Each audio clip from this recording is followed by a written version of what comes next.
নমস্কার বন্ধুরা, তোমরা সবাই কেমন আছো? আশা করি তোমরা সবাই খুব ভালো আছো। তো আজকে আমি কি বানাতে যাচ্ছি দেখো। তো এখন তো গ্যাস একদমই পাওয়া যাচ্ছে না, 25 দিন পর গ্যাস লেখালে পাওয়া যাচ্ছে। সেই জন্য এই রাইস কুকারটা আমি অনেক দিন আগেই কিনেছিলাম ফ্লিপকার্ট থেকে। তো আমি এতদিন এটা ইউজ করিনি, কারণ দরকার পড়েনি, গ্যাসে অনেক তাড়াতাড়ি রান্না হয়ে যায়। তো আজকে ভাবলাম রাইস কুকারে পোলাও বানাই আর সেই ভিডিওটা তোমাদেরকে দেখাই। দেখো, আমি এখানে প্রথমে চালটা ভিজিয়ে রেখেছিলাম আধ ঘন্টা মতো। তারপরে এবার আমি রাইস কুকারের মধ্যে জল দিয়ে দিয়েছিলাম পরিমাণ মতো।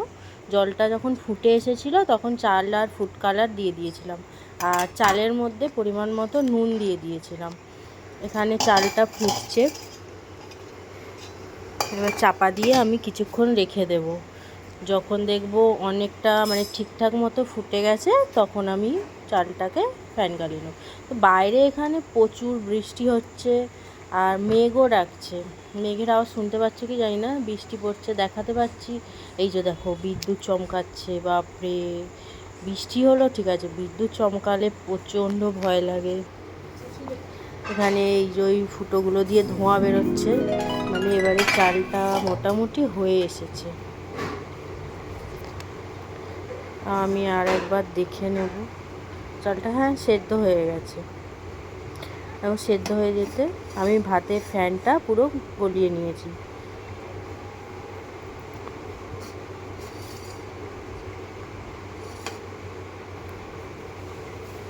এইবারে আস্তে আস্তে সব কিছু মেশাবো। তো এইখানে সাদা তেল অল্প একটু মিশিয়ে দিলাম। আমি মিক্সির মধ্যে মিনি মিক্সার একটা কিনেছি, যার মধ্যে সব রকম গুঁড়ো করা যায়।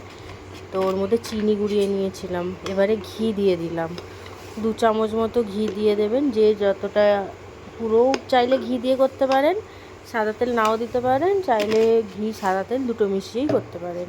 তো এখানে আমি চিনির সাথে কী গুঁড়িয়ে নিয়েছিলাম বলে দিই। চিনির সাথে এলাচ, দারচিনি, লবঙ্গ আর জায়ফল গুঁড়িয়ে নিয়েছিলাম।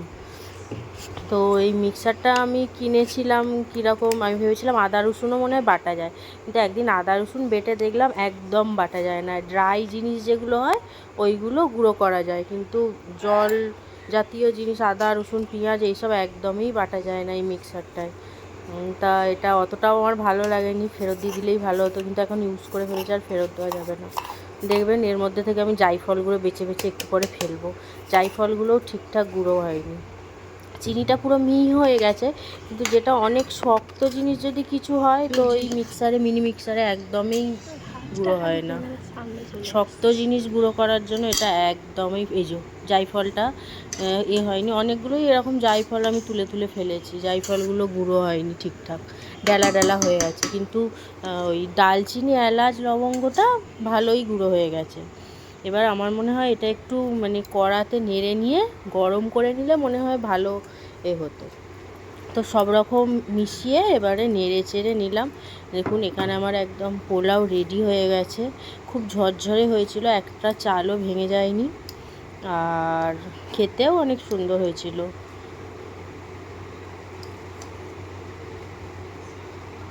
তাই এই পোলাওটা আমরা খেয়েছিলাম হচ্ছে চিলি চিকেন দিয়ে।